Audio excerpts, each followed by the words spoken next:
Buenas tardes a todos. En nombre del Tribunal Constitucional, constituye para mí una gran satisfacción poder darles a todos el agradecimiento y la bienvenida por asistir a la presentación de este memento de Lefebvre, que comenta esencialmente los criterios jurisprudenciales de nuestro tribunal en relación con el recurso de amparo. Antes de comenzar el acto, quiero rendir un homenaje de reconocimiento a cuantos, en primer lugar, los magistrados del tribunal, los actuales magistrados, los presidentes eméritos y magistrados eméritos de la institución, porque creo que ellos, en definitiva, han ido a lo largo de estos 40 años, y no olvidemos que celebramos en la primera semana de octubre la Ley Orgánica de 1979 del Tribunal de 3 de octubre, fue la determinante para la entrada en vigor de nuestra ley orgánica del Tribunal. Hemos celebrado estos días y estamos celebrando el 40 aniversario de nuestra ley orgánica. Por consiguiente, creo que es un momento de especial relevancia para la institución y hemos de completar con un conjunto de actos la celebración no solo del 40 aniversario de nuestra ley orgánica, sino también el 40 aniversario de nuestro Tribunal Constitucional. Por consiguiente, en primer lugar, los magistrados, los presidentes, los magistrados eméritos, el secretario general, vicesecretario general, los letrados, las personalidades jurídicas y no jurídicas que han querido acompañarnos en este importante acto. Quiero tener unas palabras en primer lugar, y comienzo con la presentación de la obra, a quienes forman parte de la mesa que se ha constituido para poder realizar la presentación de la obra. Después me referiré a los autores, después trataré de sintetizar en lo que es una presentación del libro la esencia de nuestro recurso de amparo constitucional, y después me permitirán que tenga referencia concreta a aspectos puntuales de la obra. En primer lugar, don Carlos Lesmes Serrano, presidente del Consejo General del Poder Judicial y del Tribunal Supremo, que ha querido acompañarnos a este acto.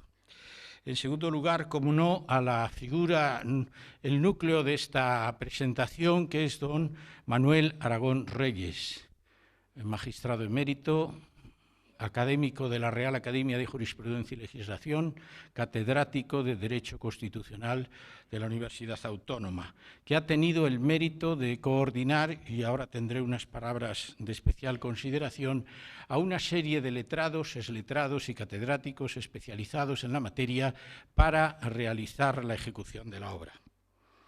Quiero también tener unas palabras de especial reconocimiento a don Olivier Campenon, que es el presidente del Grupo Lefebvre en Europa. Y finalmente a don Juan Pujol, que es el presidente del grupo en España. En primer lugar, la figura de don Manuel Aragón Reyes. Manuel es de todos conocido. Tuve la suerte, desde el año 1978, que formara parte de mi tribunal de tesis doctoral, que por cierto obtuvo la máxima calificación en la Universidad Complutense de Madrid. Desde entonces he tenido con don Manuel Aragón una enorme relación de amistad y una gran relación profesional. Tuve la suerte en el periodo 2012-2013 de compartir con él durante un año las deliberaciones en el Pleno de la institución y en la Sala Primera del Tribunal. En segundo lugar, quiero referirme de manera muy especial a algunos letrados de la institución que prestan en este momento sus servicios en la institución con marcada dedicación y que han contribuido esencialmente a la obra. Me refiero en primer lugar a don Juan Carlos Duque Villanueva, que es secretario general adjunto, letrado esencialmente especializado en los temas de derecho parlamentario, de derecho electoral, y que a lo largo de la obra ha dejado su impronta en muchos de sus aspectos. Me refiero también a don Herminio Losada González, letrado actual del Tribunal Constitucional y letrado de la Seguridad Social. Es también un letrado de extraordinaria dedicación en la institución.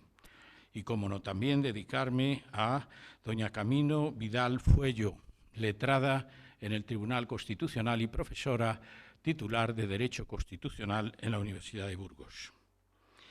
Quiero también expresar mi reconocimiento a don Ángel Gómez Montoro, catedrático de Derecho Constitucional en la actualidad y es letrado del Tribunal Constitucional. Precisamente esta semana celebraremos en Córdoba el 25 aniversario de la Asociación de Letrados de nuestro tribunal.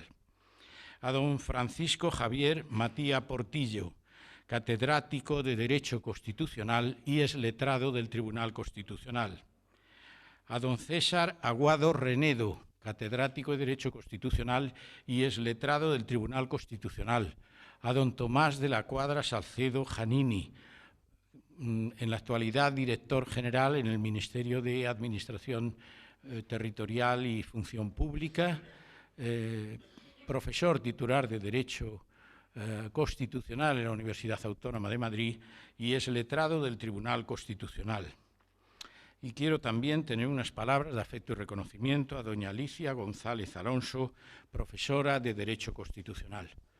Todos han formado un equipo coordinados y dirigidos por don Manuel Aragón Reyes, que han efectuado una labor especial de síntesis de una doctrina jurisprudencial que comienza a partir del año 1980. En nuestro sistema jurídico, el recurso de amparo representa una de las notas esenciales de la justicia constitucional en España. La Constitución de 1931, la Constitución en su artículo 121, otorgó al Tribunal de Garantías Constitucionales el conocimiento de los recursos de amparo constitucional. Sin embargo, en la Ley Orgánica del año 1933, relegó la aplicabilidad de este recurso de amparo a la creación y puesta en funcionamiento de los tribunales de urgencia. Estos tribunales de urgencia no llegaron a funcionar, fueron efímeros y de ahí que no se haya producido en ese momento histórico una profundización en la institución. Con posterioridad, como consecuencia de la Segunda Guerra Mundial, como consecuencia del fortalecimiento de los derechos fundamentales y las libertades públicas, la Ley Fundamental de Bonn de 1949 regula en plenitud la queja constitucional. Esa queja constitucional, ese recurso de amparo, tiene una nota marcada de subsidiariedad. Si cogemos el artículo 53.2 de nuestro sistema constitucional, en él vemos claramente que se indica que la labor de la protección de los derechos fundamentales por un procedimiento preferente y sumario se efectúa por los tribunales ordinarios. Eso es lo que quiso el constituyente. Pero a continuación, el texto de nuestra Constitución indica en el mismo precepto y en su caso cabrá recurso de amparo. Por consiguiente, se está adoptando una valoración del recurso de amparo como un amparo como un recurso subsidiario. La doctrina de nuestro tribunal ha venido poniendo de manifiesto desde el primer momento que el recurso de amparo no es una tercera instancia jurisdiccional, no es un recurso de casación para unificación de doctrina, no es un recurso de casación en interés de ley, pero es un recurso que da lugar a un proceso constitucional específico en el que el objeto esencial de protección son los derechos fundamentales y las libertades públicas prevenidos en la sección primera del capítulo segundo del título primero de nuestra Constitución. Tengo que poner de relieve que desde la creación y puesta en funcionamiento de ese magnífico texto que fue nuestra Ley Orgánica 2/79 de 3 de octubre, el recurso de amparo ha ido estableciendo mecanismos de valoración. Esencialmente, nuestro amparo constitucional se proyecta en tres grandes perspectivas. El amparo parlamentario, que supone un supuesto de recurso per saltum, aquellos actos sin valor de ley de las cámaras legislativas, de las mesas del Congreso, Senado, asambleas legislativas que producen actos que violan derechos fundamentales, son susceptibles directamente de amparo ante nuestro Tribunal Constitucional. Constituye el primer bloque, artículo 42 de la Ley Orgánica de nuestro Tribunal, sobre el que conoce el mismo. En segundo lugar, los actos de la Administración Pública, los actos expresos, tácitos, presuntos o vía de hecho, a los que se refiere explícitamente el artículo 43 y en los que es preceptivo el agotamiento del recurso ante la jurisdicción contenciosa administrativa. Esa jurisdicción tan apreciada por nosotros, especialmente quienes nos hemos dedicado muchos años de nuestra vida profesional al orden jurisdiccional contencioso administrativo, que controla la legalidad de la actuación administrativa y el ejercicio de la potestad reglamentaria. Y, en tercer lugar, los actos contra resoluciones judiciales, providencias, autos y sentencias, que constituye el tercer núcleo esencial. No quiero dejar de valorar como amparos esenciales, también y más en este momento, los amparos electorales contra proclamación de candidaturas, contra proclamación de electos que en el caso de elecciones locales y autonómicas determina la competencia de las salas de los tribunales superiores, y los recursos contra proclamación de electos en elecciones generales y del Parlamento Europeo, que provoca el recurso ante la Sala Tercera del Tribunal Supremo y finalmente ante nuestro Tribunal Constitucional. Desde los primeros momentos, el recurso de amparo fue una pieza fundamental de nuestra institución. Yo tengo momentos de recuerdo en el periodo histórico en el que desarrollé las funciones de letrado de carrera de la institución, desde 1981 a 1987, cuando, en aplicación del la primera redacción del artículo 52b de nuestra ley orgánica, se hablaba de la falta de contenido constitucional.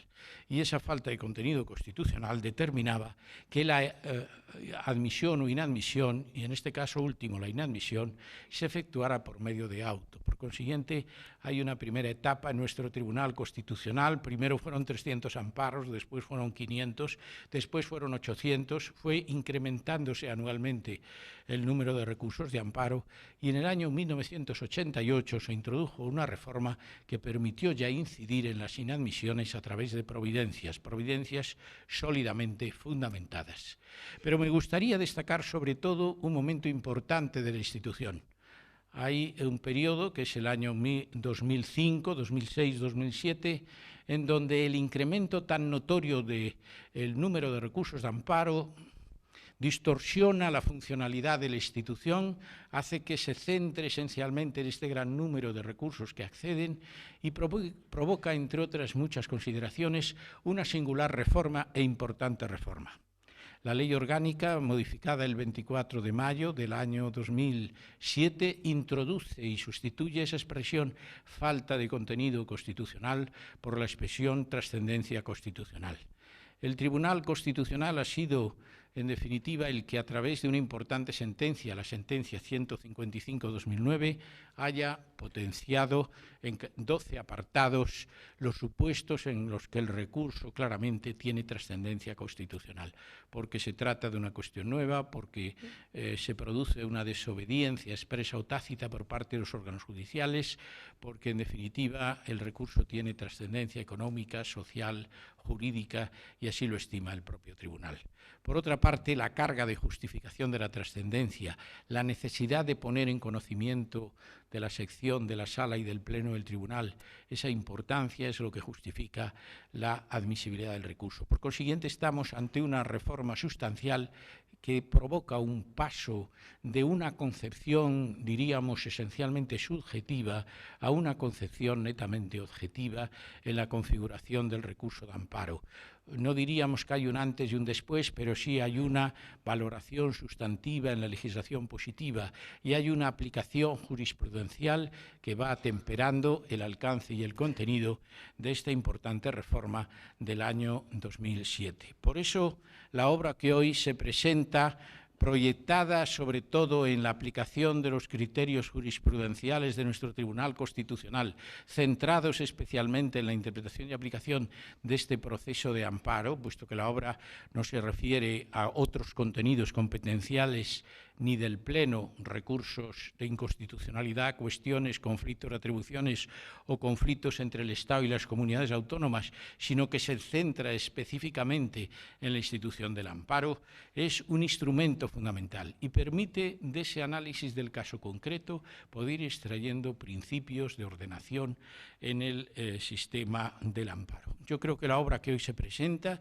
tiene un carácter exhaustivo, tiene un carácter actual. Tiene, en definitiva, los elementos esenciales que propician que sea un instrumento esencial para el operador jurídico, para el experto en derechos constitucional, desde la dimensión de la doctrina, es un importante instrumento en los aspectos doctrinales, desde la aplicabilidad de los aspectos de la ley y, finalmente, desde la aplicación jurisprudencial. Me van a permitir, de manera muy exhaustiva, muy limitativa, que haga una valoración sintética de algunos aspectos puntuales que he deducido del análisis de la lectura de la obra. Y a continuación, obviamente, sin intención de menguar el plazo concedido al resto de los intervinientes, que ruego que también sean intervenciones breves, daré sucesivamente el uso de la palabra. En primer lugar, el aspecto relativo a la actuación del poder público. Aquí me van a permitir que valore como elementos fundamentales los que se contienen en el punto 458-485 del libro, al analizar la actuación del poder público en su conjunto, las exclusiones de los actos del poder público y la configuración del amparo como remedio contra las lesiones de los derechos fundamentales de los poderes públicos y políticos. Es de señalar también la trascendencia del punto 584 de la obra, donde se delimita, en función de la sentencia 5188, el caso de lesiones por particulares, considerando la viabilidad del amparo si media un acto judicial que no repara tales lesiones. El concepto del interés legítimo, emanado obviamente del artículo 161 y especialmente el artículo 162.1b de nuestro sistema constitucional, se explicita en el texto del libro que hoy comentamos, haciendo referencia a las sentencias 169/2014 y 131/2017. Se considera que se vulnera el derecho cuando el recurrente se encuentra respecto al derecho en la situación identificable como un interés jurídico propio y específico. Los puntos 1603 y 1605 se refieren a las administraciones públicas sometidas al derecho privado que cuentan con los mismos derechos que los particulares, y aquí se invoca la sentencia 1983 hasta la sentencia 106/2004, entre otras. ¿Cómo no referirnos a la figura del amparo mixto en el punto 822? Recogiendo una doctrina muy reciente en la que el tribunal cambia la línea que parecía dominante, recuperando la idea de la sustantividad propia de la lesión denunciada al amparo del artículo 43 de la Ley Orgánica de nuestro tribunal, dando prioridad en el enjuiciamiento, no solo por razones de orden lógica del análisis, sino también porque, apreciada la lesión por parte del acto administrativo, puede ser innecesario el análisis de la violación imputable al órgano judicial. Quiero destacar también esa doble perspectiva a la que me he referido, la del alcance objetivo y subjetivo de la institución, especialmente en el punto 130, la introducción en el amparo del requisito objetivo como consecuencia de la reforma a la que me he referido ya, la reforma del año 2007, que es un núcleo fundamental de valoración, la referencia al cambio sustancial que se produce en la Ley Orgánica del año 2007 respecto del planteamiento de la autocuestión. Se produce un cambio en la configuración del artículo 55.2 de nuestra Ley Orgánica, de forma que el autoplanteamiento de la cuestión accede al Pleno. El Pleno se pronuncia sobre la constitucionalidad de la ley y a partir de ahí el Pleno resuelve la cuestión de inconstitucionalidad que se promueve.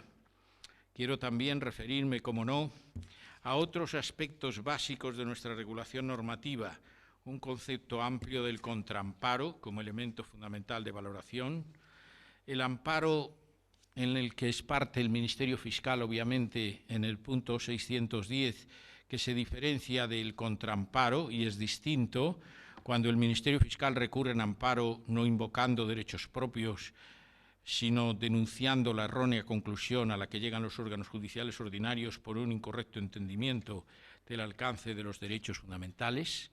El análisis profundo que se hace en el punto 756 de las cuestiones de legalidad y constitucionalidad, uno de los ámbitos en los que siempre se ha producido cierta tensión entre el Tribunal Constitucional y el Tribunal Supremo. No olvidemos que hay una historia de ciertas lesiones o tensiones en el año 1981 con la presunción de inocencia, en el año 1993 con la investigación de la paternidad, en el año 2000 y 2001 como consecuencia de ciertos desajustes en las cuantías indemnizatorias que otorga la Sala Primera del Tribunal Supremo en un problema de derecho de intimidad y lesión en un medio de publicación, en una revista, el criterio que adopta nuestro tribunal. Fundamentalmente el año 2008, los problemas derivados de la aplicación de la prescripción todo este tema se analiza en profundidad. Se analiza también, a partir del punto 818, el distinto régimen de impugnación en cuanto al ámbito temporal, los amparos mixtos, los amparos contra resoluciones administrativas en un plazo máximo de 20 días y el establecimiento del plazo de 30 respecto de los actos del Poder Judicial.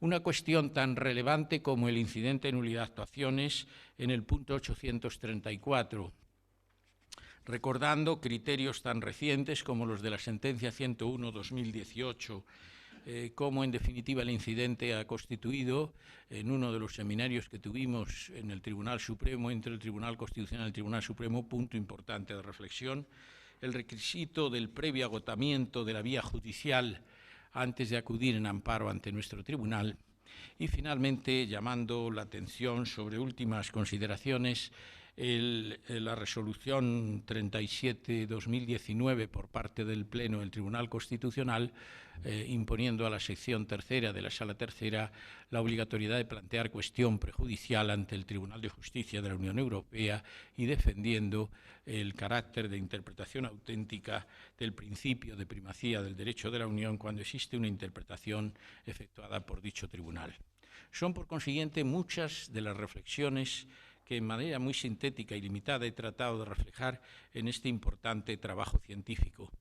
Creo que la función de intérprete supremo de la Constitución, de órgano constitucional que supervisa y que realiza la garantía de la función institucional esencial, creo que la actuación de los órganos judiciales, por imperativo del artículo 5 de la Ley Orgánica del Poder Judicial, que han de asumir la jurisprudencia del Tribunal Constitucional en todo tipo de procesos, pone de relieve la singularidad, la importancia de la obra. Agradezco muy sinceramente, obviamente, al director de la misma y a los miembros del grupo editorial Lefebvre que han tenido esta ocasión tan propicia como es la celebración de nuestro 40 aniversario de la Ley Orgánica, la ocasión de explicitar importantes criterios que sin duda son de marcada relevancia en la aplicación del derecho y que afecta a todos los operadores jurídicos.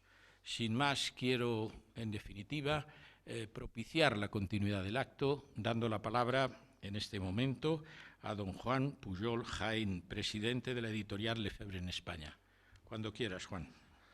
Muchas gracias. Excelentísimo señor presidente del Tribunal Constitucional, excelentísimo señor presidente del Tribunal Supremo y del Consejo General del Poder Judicial, excelentísimo señor don Manuel Aragón, catedrático emérito y magistrado emérito de este mismo tribunal, Monsieur le Président du Groupe Lefebvre-Sarrut, Monsieur Olivier Compenon, excelentísimos señores expresidentes de los Tribunales Constitucional y Supremo, magistrados eméritos, magistrados, autoridades presentes, señoras y señores, por halago de la fortuna y gracias a la generosa hospitalidad del excelentísimo señor don Juan José González Rivas, presidente de este tribunal en cuya sede nos hallamos, tenemos el honor de presentar hoy el nuevo memento recurso de amparo, redactado por un equipo de autores. El presidente del Tribunal Constitucional ha hecho mención, casi todos ellos vinculados con este Tribunal Constitucional y dirigidos y coordinados por don Manuel Aragón Reyes. Precisamente, y toda vez que a mí suele corresponderme en estas presentaciones la tarea menor, pero siempre grata, de los agradecimientos, quiero, como es obligado y lógico, hacer uno muy singular y destacado a don Manuel Aragón. Le he pedido la venia para hacer mención de que hoy tengo el honor y la suerte de que ha entrado a formar parte del rango del equipo de autores de Memento Lefebvre. Hace unos pocos lustros tuve la suerte y el honor de que fui alumno suyo en la Facultad de Derecho. Delante de Monsieur Compenon ha dicho, muy brillante, supongo que eso lo hacía por una benevolente deferencia. Muchas gracias, Manuel. Este memento representa un piso más en la sólida torre de mementos. En los actos de presentación yo suelo pedir información para no fiarlo a mi memoria y resulta que se da la circunstancia fortuita de que este memento es el piso número 100 de esta torre, que les aseguro no es una torre de Babel, sino una torre de sólido, fundado y proteico conocimiento jurídico, con carácter práctico, pero todo ello lo lleva con mucho blasón. El memento recurso de amparo se concibió junto con algún otro título que está en marcha y que iniciará su singladura editorial, espero que en breve, se concibió, digo, en el seno de una reunión del Consejo Asesor Editorial de Lefebvre, presidido por mi admirado Ignacio Astarloa. Al cabo de 18 meses ha visto la luz y es hoy presentado aquí ante todos ustedes después de pasar un proceso que hemos venido a bautizar de una forma muy simple como el proceso de mementización. Hay algunos redactores de la editorial presentes, ellos son los que, siempre con ánimo respetuoso, plasman en el manuscrito de los autores los rasgos identificativos de los mementos. Quiero también reiterar mi agradecimiento por su presencia en este acto al excelentísimo señor presidente del Tribunal Supremo. Para mí es muy simbólica su presencia, toda vez que antes de asumir la presidencia del Tribunal fue don Carlos Lesmes, y tuvo Lefebvre ese honor de que fuera don Carlos Lesmes quien dirigiese y coordinase el memento recurso de casación, que fue, dentro de la línea de mementos procesales, el inmediatamente anterior a este que hoy se presenta en este Tribunal Constitucional. Así pues, y aun siendo consciente de las diferencias sustantivas, materiales, formales del recurso de amparo frente a los propiamente jurisdiccionales, bien puede decirse que con este memento que hoy presentamos se cierra el círculo de nuestra línea editorial de mementos procesales sustantivos o esenciales. Termino, señor presidente. Un magistrado de este tribunal, muy autor de Lefebvre y codirector de una extraordinaria revista, junto con otros dos expresidentes del Tribunal Constitucional, me llamó hace muy pocos días para agradecerme la recepción del memento y me dijo, seguramente movido por una relación de amistad, por un deseo de ventura para la editorial, me dijo, y por la calidad del memento. Es un memento estupendo, a ver si lo compran los abogados. Afirmación, señor presidente, que yo no puedo sino compartir de manera muy vehemente y enfática, alineándome con la opinión de este Tribunal Constitucional. Muchas gracias.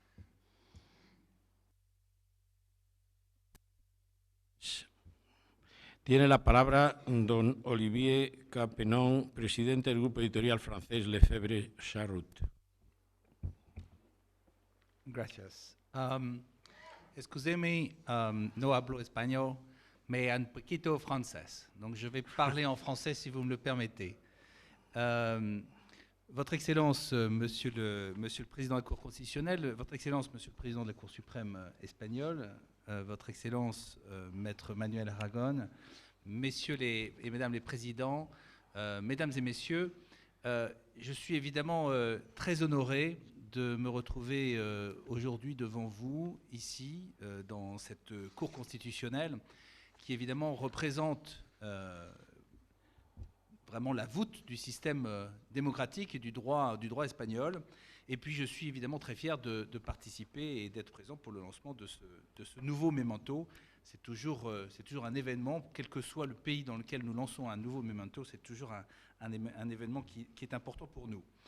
Mais c'est évidemment aussi très symbolique pour moi de me retrouver devant vous tous, devant cette salle où vous êtes tous à personnifier, représenter les institutions qui sont si importantes pour ce pays et qui en font une très grande démocratie. Alors, l'Espagne représente un pays très important pour notre groupe. En effet, c'est en Espagne que nous avons lancé, que le groupe Lefebvre a lancé sa première filiale en 1990. Et cette filiale était déjà lancée par Juan Pujol, ici président, et qui la préside depuis bientôt 30 ans, et dont je voulais saluer la qualité de son travail depuis ces 30 dernières années et de nombreux encore. Et évidemment, c'est toujours dans cette perspective que nous sommes en Espagne et que nous apprécions et l'environnement et le développement auquel nous pouvons contribuer. Alors, il y a un peu plus d'un an, nous avions eu le plaisir d'accueillir le président Lesmes à notre siège Lefebvre à Monte Carmelo. Et Monsieur le Président, vous vous en souviendrez peut-être, mais vous aviez souligné à ce moment-là l'importance qu'ont les éditeurs dans tous les pays, évidemment y compris en Espagne, dans la consolidation et le maintien de la sécurité juridique. Et je pense que dans ce sens, la sécurité juridique à laquelle nous contribuons, nous pouvons peut-être considérer, pour une part, nous prenons notre quote-part à la dimension du service public. Alors évidemment, nous sommes une société commerciale, mais c'est évidemment des priorités, une des activités que nous avons et à laquelle nous tenons tout particulièrement. Alors, si vous me permettez de dire un mot sur le groupe Lefebvre-Sarrut, c'est un groupe familial européen. Et c'est un groupe qui, depuis sa naissance, il y a maintenant plus de 120 ans, a toujours eu dans son ADN le souci de l'innovation. Et cette innovation nous a permis de lancer les Mementos avec tout ce que cela représentait à l'époque et ce que ça représente encore aujourd'hui dans cette praticité du droit partout en Europe. Et donc ce succès, il est lié, oui, à l'innovation, à la technologie, beaucoup de technologies de pointe. Il est lié aux compétences de chacun de nos collaborateurs et collaboratrices, mais il est surtout lié au contenu et aux contenus éditoriaux, et donc à la qualité de nos rédacteurs, dont je salue ceux qui sont ici dans la salle et que je remercie. Et je pense que c'est encore le cas avec ce Memento, où la qualité du contenu fait évidemment la différence. Et c'est pour ça que chez Lefebvre-Sarrut, nous aimons bien associer l'innovation avec la précision, avec la rigueur, parce que ce sont là bien trois éléments complémentaires et qui font partie des valeurs du groupe depuis sa naissance et qui nous ont permis de nous développer dans 8 pays de l'Union européenne aujourd'hui avec succès et surtout avec la confiance renouvelée de nos clients. Voilà, je voudrais juste rapidement conclure en vous remerciant, Monsieur le Président, de nous accueillir dans cet endroit prestigieux ce soir et de remercier encore une fois Maître Aragon d'avoir accepté de coordonner l'ensemble de la rédaction de ce Memento avec le succès et le savoir qu'on lui connaît. Merci grandement et muchas gracias. Muchas gracias. Tiene la palabra el excelentísimo señor don Manuel Aragón Reyes, el director y coordinador de la obra.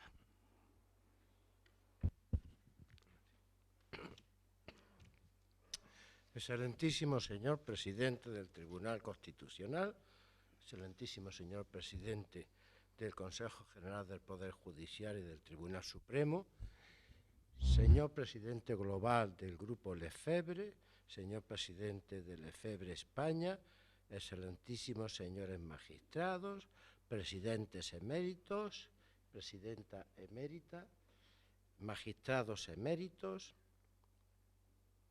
secretario general y letrados del Tribunal Constitucional, miembros del Consejo General del Poder Judicial, señoras y señores, queridos amigos. Lo primero que deseo destacar aquí es lo mucho que me complace hablar en esta casa, donde serví como magistrado durante 9 años y además hacerlo cuando hace exactamente 1 mes y 2 días se cumplieron 40 años de la ley, de la emanación, de la promulgación de la Ley Orgánica del Tribunal, 3 de octubre de 1979. Y pronto, es decir, en el próximo julio, se cumplirán también 40 años de la constitución de esta institución. Una institución que tan relevante y decisivo cometido cumple para la salvaguarda de la Constitución, lo que significa para la salvaguarda de nuestro Estado democrático, social y de derecho y de nuestro Estado autonómico.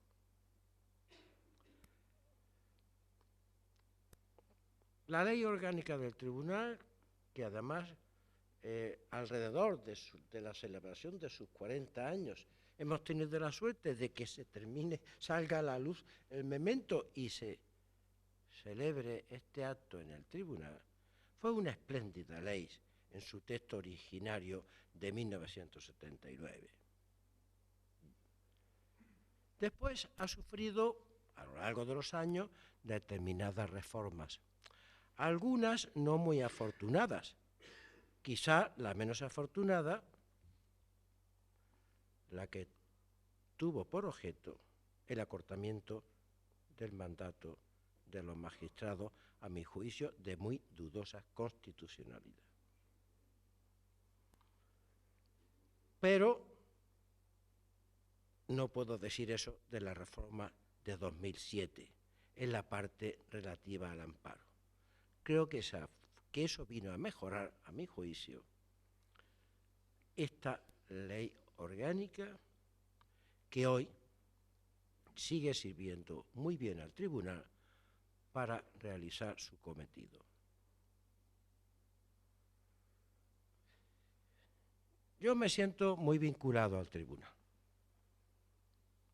Y no solo por mi integración muy intensa en él de 2004 a 2013. Algunos de mis compañeros de entonces, mi presidenta de los primeros 6 años, mi presidente de los últimos 3, están presentes y queridos compañeros de entonces. No, me siento muy vinculado al tribunal, especialmente por esa participación como magistrado que aquí tuve, por la fortuna de estar con los compañeros con los que estuve. Pero es que mi vinculación es más larga. Nació desde los primeros momentos de la institución. Algunos amigos lo saben, pero lo puedo hacer público, no es ningún. Yo tuve el honor de colaborar con Francisco Rubio Llorente en la redacción del anteproyecto de ley orgánica. Por halagos del destino, como se ha dicho antes, y en este caso, por la suerte de determinadas circunstancias personales que algunos conocen, pero que yo no tengo aquí que explicar, también viví muy de cerca el nacimiento de aquella institución y los primeros años de su desenvolvimiento. Y después toda la vida le he dedicado en mis escritos, en mis estudios, a la jurisdicción constitucional. Compone posiblemente la parte más amplia de lo que yo he ido produciendo a lo largo de mi vida académica. Por eso estoy muy contento de estar en esta que sigo considerando, lo saben sus actuales magistrados, lo saben su actual presidente, sigo considerando mi casa, por afecto y por lealtad. Pero esa vinculación no es solo mía, es, como se ha dicho ya, de todos los miembros del equipo que ha redactado este memento.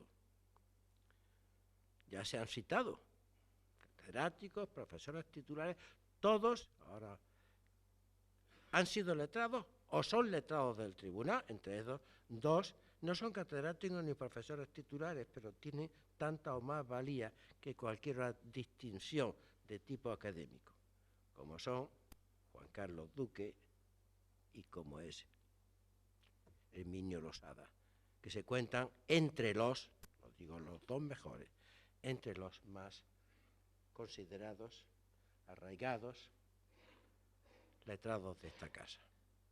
Y Alicia González Alonso, que efectivamente no ha sido letrada de esta casa, pero que espero que lo sea en el futuro. Ella es profesora de Derecho Constitucional, también está vinculada al tribunal, porque en la parte práctica, cuando ejercía como abogada, llevó muchos recursos de amparo e incluso ganó algunos de ellos, cosa absolutamente meritoria, con lo difícil que está ganar un amparo. Ganó algunos de ellos. Conoce muy bien el amparo en la práctica y, por tanto, ha intervenido mucho en este tribunal. Y además, en el mundo académico es bien reconocida como uno de los principales especialistas en el recurso de amparo y en general en la tutela jurisdiccional de los derechos fundamentales. Por tanto, este equipo de 9 personas que yo he tenido el honor de coordinar o dirigir es un equipo donde todos hemos tenido o tenemos, etcétera, relación con el tribunal. Y todos hemos trabajado aquí. Es decir, conocemos el amparo no solo desde fuera, como cualquier profesor, sino desde dentro de la casa. Cuando decidí, después de una propuesta que hice, pero que después me retraje, y de una serie de presiones de nuestro presidente del Consejo Editorial y del presidente de la Lefebvre España, mi querido amigo Juan Pujol, que efectivamente fuiste un estupendo alumno hace ya varios lustros en la Complutense. Ya me decidí a poner en marcha esta obra. Lo tenía muy claro desde el principio cuál iba a ser el equipo. Personas que reunieran las condiciones que reúnen ellos. Con ese equipo no podía salir mal. Gracias a ellos, no gracias a mí. No podía salir mal. Y agradezco la valoración alta que ha hecho del libro nuestro presidente, digo nuestro porque sigo siendo de la casa, y otro presidente emérito que más o menos sé quién ha sido, que lo ojeó cuando lo recibió.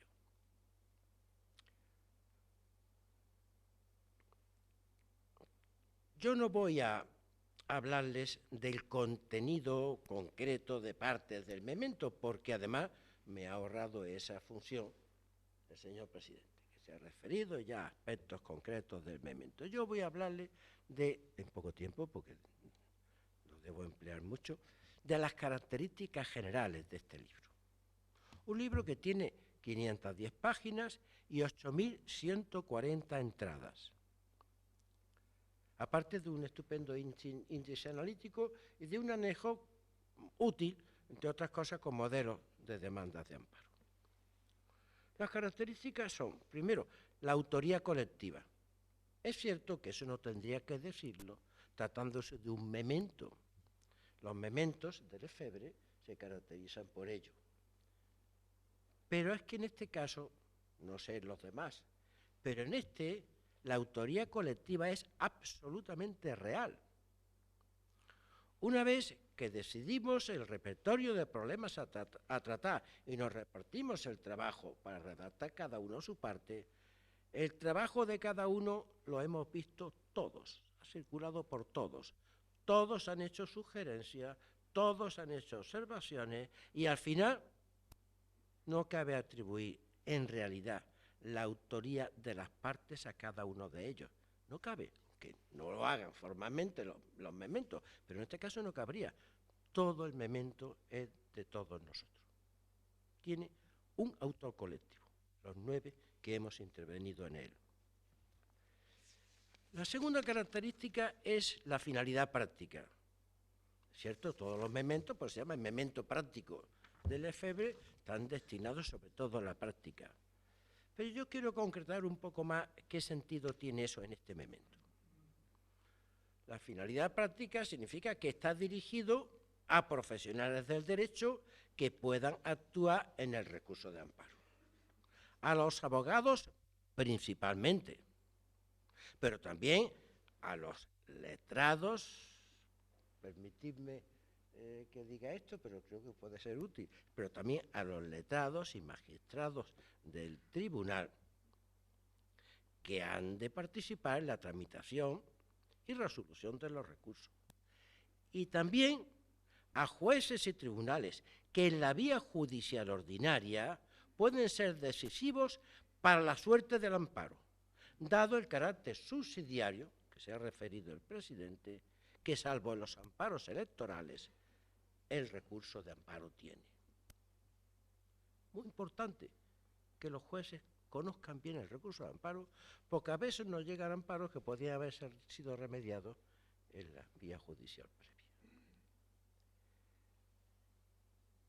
Pero sin descartar esa utilidad práctica, esa finalidad práctica, este memento también tiene utilidad teórica para estudiantes y profesores de Derecho, porque les puede servir muy bien para conocer de verdad lo que el amparo significa. Otra característica es el tipo de trabajo, no la finalidad, el tipo de trabajo. ¿Qué es lo que hay dentro de este memento? Es un trabajo de tipo procesal, ya se ha dicho, y no sustantivo, dedicado no al significado y alcance de los derechos fundamentales amparables, sino al repertorio de los muchos problemas procesales que en el amparo pueden plantearse, tanto en la interposición del recurso como a lo largo de todo el proceso y en los diversos tipos de amparo. Y son relativos a legitimación, plazos, objeto del recurso, requisitos para su interposición, posible intervención de terceros afectados, adopción de medidas cautelares, etcétera, etcétera, etcétera. Facilitando las respuestas adecuadas a esos problemas, siempre apoyadas esas respuestas en la propia doctrina del Tribunal Constitucional. Aunque también es cierto que a veces los problemas procesales no pueden desligarse por completo de los problemas sustantivos, lo que también, por supuesto, se ha tenido en cuenta en la redacción del memento. No se ha hecho en el memento una mera descripción de la doctrina del tribunal. No es una especie de prontuario descriptivo de la doctrina. Yo creo que es algo más. Es un examen analítico de esa doctrina. Y ha tenido que ser analítico primero para detectar lo que pudiera considerarse como doctrina consolidada. Segundo, incluso para armonizar a veces posibles contradicciones internas de la doctrina, dado que ésta se ha venido produciendo durante 38 años. De modo que en tales supuestos se facilita, y creo que se facilita, la doctrina que podríamos considerar auténtica y actual, no la pretérita o definitivamente abandonada. Ello requería unos autores, y yo ahora mismo me salgo de esta consideración, que tuviesen un conocimiento pleno y profundo de la jurisprudencia constitucional, condición que desde luego reúnen los 8 autores que me han acompañado en el memento. Un trabajo que no era fácil, que ha requerido su tiempo y un esfuerzo notable por parte de todos para llevarlo a cabo. La última característica general es que es una obra necesaria, al menos a mí me lo parece, pues echaba en falta la existencia de un libro de estas condiciones, de estas características, sobre un proceso constitucional tan importante como el recurso de amparo. Y que si cuando llegué en 2004 nos encontrábamos con 14.500 o 600 demandas de amparo, y hoy ha bajado, está entre las 6 y 7.000. Pero no es por la cantidad de demandas. El recurso de amparo es muy importante por su cometido, por la finalidad que tiene, por la función que realiza. Yo pensaba extenderme aquí, pero ya no lo hago porque lo ha dicho muy bien el presidente del tribunal. En los primeros 25 años o 20 años de jurisprudencia constitucional, el amparo desempeñó una función extraordinaria para la eficacia inmediata de los derechos fundamentales, para la interpretación del contenido, alcance, etcétera, de esos derechos, creando un cuerpo de doctrina impagable. Doctrina que además, como vincula a los demás jueces y tribunales, ha tenido una irradiación extraordinaria en todos los órdenes jurisdiccionales. Y además, sirvió mucho para legitimar socialmente al tribunal, porque la puerta de Domenico Scarlatti estaba abierta para todos los ciudadanos que acudían aquí en demanda de tutela de sus derechos. Lo que pasa es que transcurridos esos años el amparo ya se hizo insoportable. El tribunal dedicaba su 80% del tiempo a resolver amparos. Si se dictaban 250 sentencias, pongamos, al año 220 eran de amparos. El control de la ley, sobre todo, donde ningún otro órgano jurisdiccional puede sustituir al tribunal, tenía el riesgo, estaba sufriendo el riesgo de retrasos inevitables. Por eso vino la reforma de 2007, una reforma que yo, a diferencia de algún sector de la doctrina, considero muy positiva. Esa reforma no ha hecho desaparecer totalmente la dimensión subjetiva del amparo, al introducir una dimensión objetiva, la especial trascendencia constitucional del recurso. La vulneración del derecho ya no es requisito suficiente, cierto, pero sí sigue siendo requisito necesario para la admisión y el otorgamiento del amparo. Y además, como la jurisdicción ordinaria, ya en el año 2007 y antes, es quien tutela naturalmente por mandato de la Constitución los derechos fundamentales de los ciudadanos, la jurisdicción ordinaria estaba haciendo perfectamente. Así es que el tribunal se dedique ahora solamente, digamos así, a aquellos amparos de los que, habiendo una vulneración subjetiva, insisto, pueden tener especial trascendencia constitucional, porque sirvan para interpretar, reinterpretar, modificar la doctrina, controlar las leyes a través de la autocuestión, etcétera, etcétera, es algo extraordinariamente importante. El amparo sigue teniendo mucha importancia como uno de los grandes procesos del tribunal, porque en el amparo el tribunal sigue haciendo lo que perfectamente ha venido haciendo desde hace 38 años. Consolidar, concretar, desarrollar, hacer posible el Estado democrático. Sin derechos fundamentales no hay democracia. El tribunal ha construido el Estado democrático con su jurisprudencia de manera similar a como con su jurisprudencia ha construido el Estado autonómico.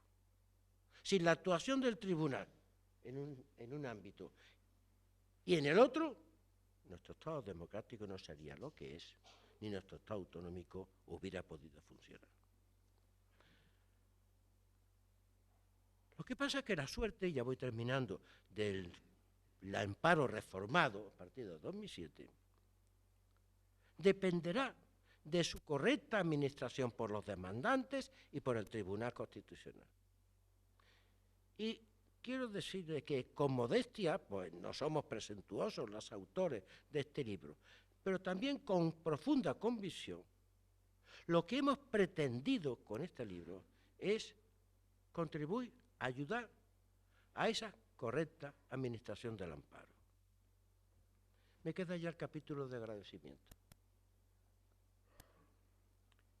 Primero, agradecimientos en mi propio nombre, por supuesto, a los demás autores del memento, que si algún valor tiene este libro, se debe a ello.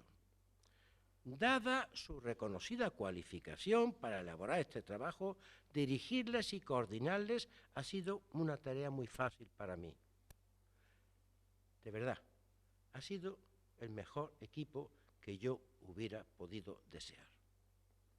Y ahora, en mi nombre y en el de ellos, las gracias a la editorial Lefebvre por haber realizado muy cuidadosamente esta edición, al señor presidente del Tribunal Supremo y del Consejo General del Poder Judicial por habernos querido acompañar en esta mesa, y finalmente, y no por ser lo último, deja de ser lo primero, a don Juan José González Rivas, no solamente por las amables palabras que a mi persona, a los demás autores y al libro ha dedicado,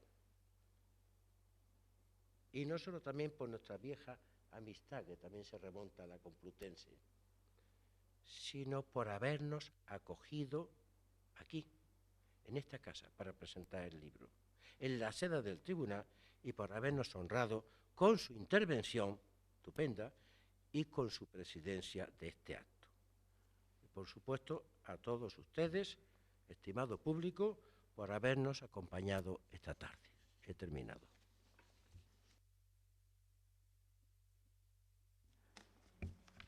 Muchas gracias. Tiene la palabra el excelentísimo señor don Carlos Lesmes Serrano, presidente del Consejo General del Poder Judicial y del Tribunal Supremo. Buenas tardes a todos y con la brevedad exigida yo quería aprovechar estos minutos en primer lugar para agradecer muy especialmente al presidente del Tribunal su invitación a participar en este acto de presentación del memento y a su vez para dar la enhorabuena al coordinador de la obra, al profesor Manuel Aragón, magistrado emérito del Tribunal, insigne maestro de muchos de nosotros, por supuesto también al presidente del Grupo Lefebvre, Monsieur Campenón, al presidente de Lefebvre España, viejo amigo Juan Pujol, y por supuesto a todos los colaboradores de la obra. Yo no quiero hacer una referencia específica, lógicamente, a la obra, ya lo ha hecho el presidente con todo detalle y, por supuesto, el coordinador Manuel Aragón, que lo acaba de hacer ahora mismo. Sí, una breve referencia a la oportunidad de la obra. Decía Manuel Aragón, y es verdad que celebramos el 40 aniversario de la Ley Orgánica del Tribunal Constitucional. Recordemos que el pasado año celebramos con importantes fastos, algunos de ellos en esta misma sede del Tribunal Constitucional, el 40 aniversario de nuestra Constitución.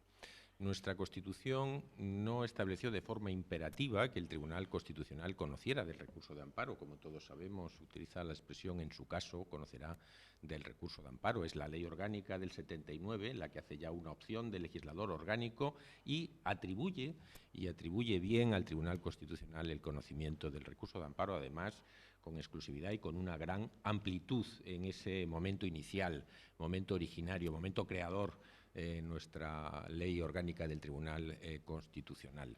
Y acierta, sin duda, el legislador orgánico, a mi juicio. Se lo podía haber encomendado a los jueces ordinarios, se lo podía haber encomendado al Tribunal Supremo, a los Tribunales Superiores de Justicia, que se constituirían unos años más tarde, o a otros órganos jurisdiccionales ordinarios. No es así. La opción del legislador es atribuírselo al Tribunal Constitucional. Y, como digo, acierta. Los jueces ordinarios, ciertamente, en esa época, 1979-1980 y los años sucesivos, posiblemente podrían haber sido capaces de un desarrollo de los derechos fundamentales y las libertades públicas, pero a mi juicio no lo hubieran hecho ni con la rapidez ni con la intensidad con la que en ese momento lo hace el Tribunal Constitucional. Pero el Tribunal Constitucional muere de éxito. Empiezan a entrar cientos de recursos en los primeros años, miles de recursos en los años posteriores, se van haciendo algunos amagos de reforma a los que se ha referido el presidente, Juan José González Rivas, pero no es hasta la reforma de 2007 cuando se aborda en profundidad este hecho y se da un cambio sustancial al recurso de amparo. Pasa de ser un recurso pensado en la tutela a un recurso pensado más bien en la creación de doctrina constitucional en relación con los derechos fundamentales. Y esto es un cambio sustancial. Lo importante ya no es tutelar derechos fundamentales, sino establecer una doctrina fundamentalmente dirigida a los tribunales ordinarios sobre cómo han de entenderse la eficacia y el alcance de los derechos fundamentales y de las libertades públicas reconocidas en nuestra Constitución. Y frente a lo que es la ausencia de tutela, porque va a haber una ausencia de tutela después de la reforma de 2007, como sabemos se crea un remedo, que es el incidente de nulidad de actuaciones, en el artículo 241 de la Ley Orgánica del Tribunal del Poder Judicial, que a mi juicio es un remedo insuficiente. Esa es la realidad. Es decir, hay un déficit de protección de derechos fundamentales después de la reforma del año 2007. El Tribunal lo hace ya muy excepcionalmente. Son muy pocos los recursos, como sabemos, que son admitidos. Ya tiene un sentido de excepcionalidad el amparo otorgado por el Tribunal Constitucional. Esta vía ha sido seguida por otros tribunales, lo ha sido seguido por nuestro Tribunal Supremo, como es bien sabido, de forma más reciente, y también ante una situación similar de carga abrumadora de trabajo ha modificado el recurso de casación, se ha hecho sustancialmente, significativamente, en dos órdenes jurisdiccionales, que es el penal y el contencioso administrativo. La reforma de 2015, tanto de la Ley de Enjuiciamiento Criminal como la también de ese año y simultánea de la Ley de la Jurisdicción Contenciosa Administrativa, introduce el interés casacional como criterio de admisibilidad, igual que la trascendencia constitucional en ese camino que se abre con la reforma de la Ley Orgánica del Tribunal Constitucional del año 2007. Y hoy también en el Tribunal Supremo no todo accede a la casación, sino solo aquello que tiene el llamado interés casacional objetivo en materia contenciosa administrativa o el interés casacional sin más en materia de proceso penal. Esto conviene llevar a una reflexión del futuro si el sistema completo del ordenamiento jurídico español es suficiente hoy para proporcionar amparo en las vulneraciones posibles de los derechos fundamentales o de las libertades públicas. Bueno, ¿qué es lo que hace esta obra? Esta obra aborda la situación presente, sin ninguna duda, tal y como se deduce de la propia ley y, por supuesto, de la práctica del Tribunal Constitucional.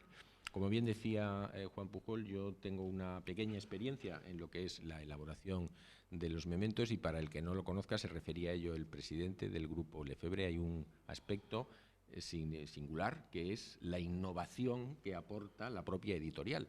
Los que hemos publicado algún libro sabemos que se aporta el texto escrito y tal cual va al libro editado posteriormente, pero no ocurre esto con los mementos. Los mementos se aportan los ingredientes a un cocinero, que es la editorial, y la editorial presenta un producto cocinado que no coincide exactamente con aquello que ha sido aportado. Es, no digo distinto, pero en todo caso no es lo mismo que se le aportó. Pero lo que hace la editorial Lefebvre con lo que es su innovación en el mundo editorial, y se refería a ello el presidente del grupo, es la practicidad del producto final que se nos presenta. Nosotros, los juristas, tendemos a hacer nuestra construcción doctrinal o de estudio sobre una determinada materia y tendemos a presentarla así al posible lector. Y esta producción que nosotros hacemos a veces es útil y otras veces es menos útil. Sin embargo, en este caso, el memento lo que hace es producir, en todo caso, un producto útil. Es decir, al usuario, al operador jurídico, al que en algún momento tiene interés, en este caso, en el recurso de amparo, le proporciona un manual de instrucciones que se lee con mucha claridad y que nos permite que una herramienta, como es en este caso el recurso de amparo, ser conocida y poder ser utilizada con también practicidad. Porque si nos vamos a la memoria del Tribunal Constitucional, seguimos viendo que hay muchísimos asuntos que son inadmitidos, lo cual quiere decir que la técnica, que el manual de instrucciones no está siendo bien utilizado hasta ahora. No se conoce bien qué es, por ejemplo, la trascendencia constitucional, tal y como la viene entendiendo el Tribunal Constitucional, y que es un factor determinante de la propia prosperabilidad, al menos desde el punto de vista de la admisión del recurso. Pues bien, esta es una obra en ese sentido que proporciona utilidad a los juristas que quieren acudir al Tribunal Constitucional todavía buscando amparo en relación con la infracción de derechos fundamentales y de libertades públicas. Por tanto, un producto útil, pero a su vez es un producto que está lleno de calidad técnico-jurídica, que es la que aportan, como muy bien se ha expresado tanto por el presidente como por Manuel Aragón, los autores. La innovación de la editorial no es cambiar esa calidad técnico-jurídica, sino hacerla accesible desde un punto de vista práctico. Y yo creo que es el éxito de este tipo de obras, y esta es la razón por la que yo creo que hay que dar la enhorabuena y la felicitación tanto al grupo editorial internacional, al grupo editorial nacional y, por supuesto, a todos los que han participado, encabezados por su coordinador, Manuel Aragón, en la realización de esta magnífica obra. Muchas gracias. Muchísimas gracias a todos los componentes de la mesa por sus brillantes intervenciones. Mis mejores deseos y felicitación al director, al coordinador y a los participantes en la obra. Les agradezco a todos, en nombre del Tribunal Constitucional, su presencia en este acto, y por gentileza de la editorial pasaremos ahora a una copa de vino español. Muchísimas gracias. El acto ha terminado.